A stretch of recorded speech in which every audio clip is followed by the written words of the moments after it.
प्रिय श्रद्धालुओं, जय श्री कृष्णा, जय श्री राम, जय श्री राधे राधे, जय श्री महाकाल।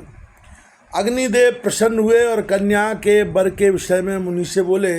मुनि सदा धर्म में तत्पर रहने वाले, पराक्रमी, शूरवीर, प्रियभाषी तथा युद्ध में पीछे न हटने वाले राजा दुर्दम इसके पति होंगे। अग्निदेव की यह बात सुनकर मुनि के मन में प्रसन्नता छा गई। उसी समय संयोगवश राजा दुर्दम शिकार खेलने के बहाने प्रमुख ऋषि के आश्रम पर आ गए।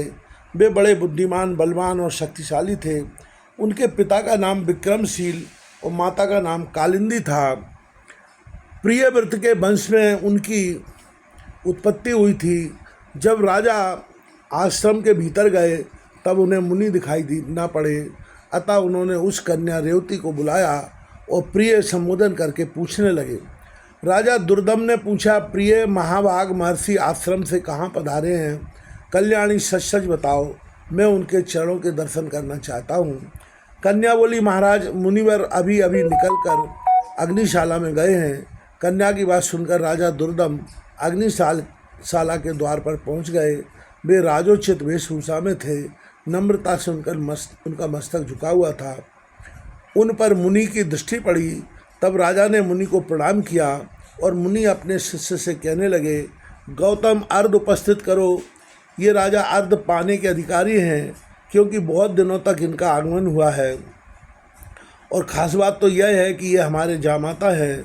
यूँ कहकर मुनि ने उन्हें अर्घ दिया और राजा ने उसे स्वीकार भी कर लिया।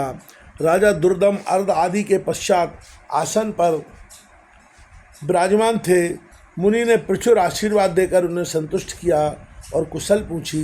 कहा, राजन, तुम्हारी सेना, खजाना, मित्रमंडली, भृत्यवर्ग, मंत्रीवर्ग, देश, नगर और स्वयं आत्मा में किसी प्रकार की अशांति तो नहीं है ना?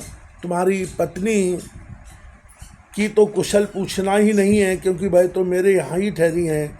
इसी से मैंने उनका समाचार नहीं पूछा। अन्य लोगों की कुशल कह सुनाओ।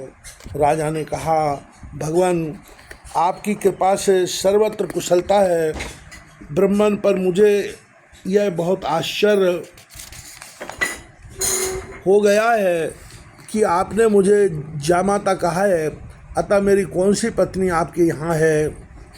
ऋषि बोले, राजन, यों जो जगत में अद्वितीय सुंदरी है, वह रेवती नाम की तुम्हारी पत्नी यहाँ है। वह किस प्रकार तुम्हारी भार्या हुई, यह रहस्य तुम नहीं जानते। राजा ने कहा, प्रभु, मेरी सुभद्रा आदि भार्याएं घर पर हैं, उन्हीं को मैं जानता हूँ। भगवान, रेवती के संबंध में तो मुझे कुछ भी पता नहीं।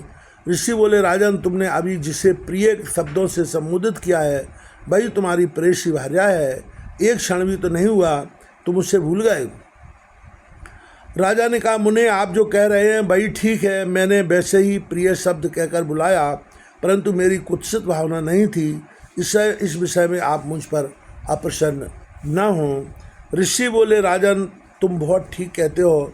तुम्हारे मन में कोई बुरा विचार नहीं था, किंतु अग्निदेव की प्रेरणा से तुम्हें ऐसे शब्द का उच्चारण करना पड़ा। इस कन्या के पति कौन होंगे, यह बात अभी मैंने अग्निदेव से पूछी थी। उन्होंने कहा कि राजा दुर्दम इस कन्या के स्वामी होंगे।